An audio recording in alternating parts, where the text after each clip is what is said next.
yang saya banggakan. Hari ini kita akan membahas tentang isi dan sistematika surat lamaran pekerjaan. Pada pertemuan yang lalu, kita sudah membahas tentang pengertian, ciri-ciri, jenis, dan fungsi surat lamaran pekerjaan. Pada hari ini kita akan memulai dengan isi surat lamaran pekerjaan. Isi surat lamaran pekerjaan adalah informasi yang tertulis di dalam surat lamaran pekerjaan.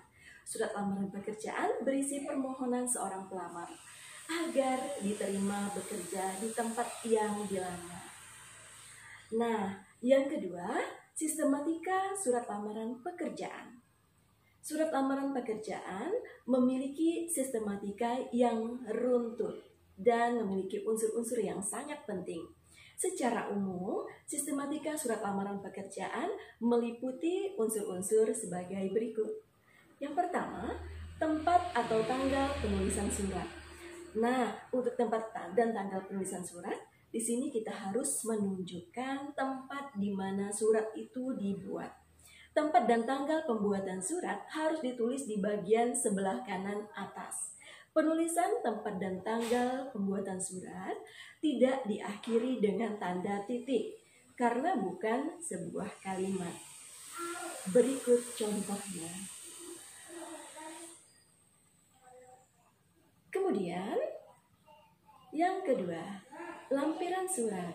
Lampiran surat ini boleh ada, boleh tidak. Penulisan kata lampiran tidak boleh disingkat menjadi lam. Selain itu, angka di dalam kolom lampiran ditulis menggunakan huruf, bukan angka. Berikut contohnya.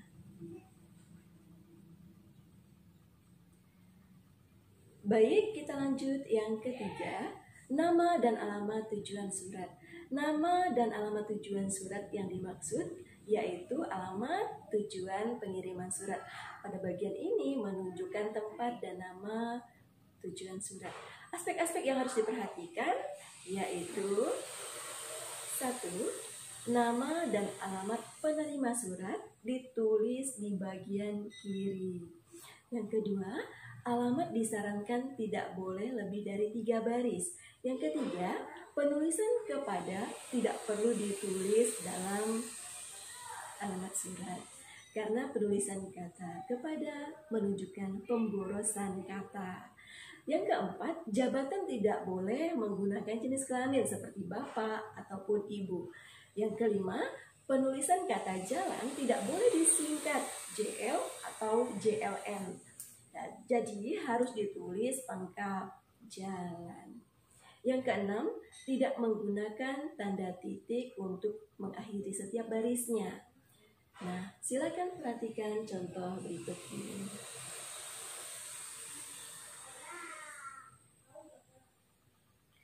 Baik, kita lanjutkan yang keempat.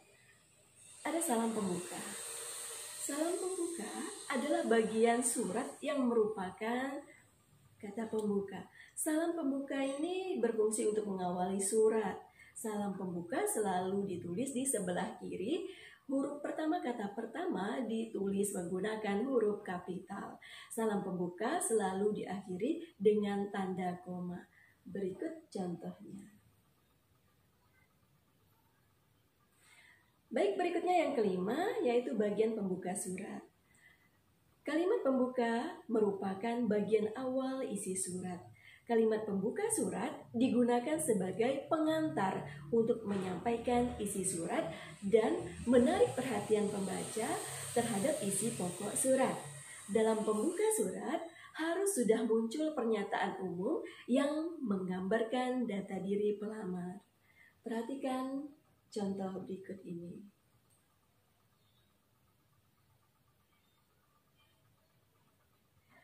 Baik, berikutnya isi surat. Dalam isi surat terdapat identitas, maksud dan tujuan serta unsur-unsur penunjang yang dilampirkan. Kita akan bahas terlebih dahulu tentang identitas pelamar. Identitas merupakan keterangan berupa nama, tempat, dan tanggal lahir, alamat, pendidikan terakhir, serta dapat ditambahkan juga sesuai dengan kebutuhan. Dalam menuliskan keterangan tersebut, awalan kata ditulis menggunakan huruf kecil. jadi tidak menggunakan huruf kapital. Berikut contohnya. Yang kedua, maksud dan tujuan. Pada bagian ini berisi alasan pengirim atau pelamar pekerjaan untuk menulis surat lamaran. Yang ketiga, unsur-unsur penunjang yang dilampirkan.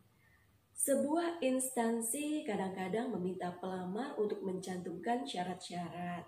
Nah, di sini pelamar harus memenuhi syarat-syarat yang diminta oleh perusahaan tersebut. Penulisan unsur-unsur yang dilampirkan sebagai berikut ini.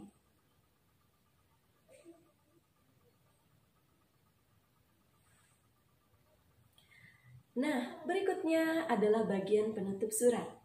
Kalimat penutup merupakan bagian akhir dari surat.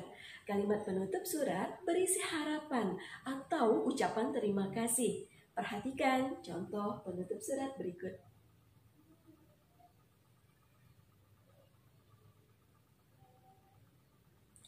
Nah, yang terakhir adalah salam penutup, tanda tangan, dan nama terang. Pada bagian ini berada di pojok kanan bawah surat. Salam penutup merupakan ungkapan rasa penulis surat. Fungsi bagian ini hampir sama dengan salam pembuka. Oleh karena itu, pemilihan salam penutup harus disesuaikan dengan salam pembuka. Salam penutup harus diakhiri dengan tanda koma. Berikut contohnya.